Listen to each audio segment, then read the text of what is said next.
Ang Bureau of Immigration naman ang tatanungin, maituturing pa rin na natural-born citizen si Senadora Grace Poe. Ito ay sa gitna ng patuloy na pagkwestiyon ng ilan sa citizenship nito. Nagbabalik si Ria Fernandez. Presumed to be a natural-born Filipino citizen si Senadora Grace Poe. Ito ang sinabi ni Attorney Carmen Del Castillo, isang opisyal ng Bureau of Immigration o BI na nakatoka sa Philippine citizenship at deportation. Sa kaso raw kasi ni Poe na isang foundling, madedetermina ang kanyang nasyonalidad kung saan siya natagpuan na sinasabing sa Pilipinas. Who wants to question this has the burden of proof.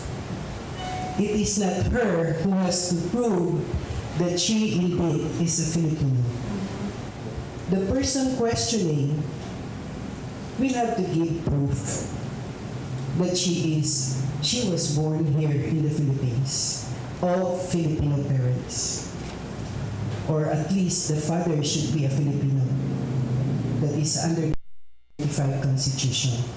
Matatanda ang kabi-kabilang kasong diskwalifikasyon sa pagkasenador at pagtakbo sa pagkapangulo ang inihain sa Senado at COMELEC laban sa mambabatas dahil sa issue ng kanyang citizenship. Sa kabila nito, naninindigan ang kampo ng senadora na isa siyang natural-born Filipino citizen matapos ma-reacquire ito nang sumailalim sa Oath of Allegiance.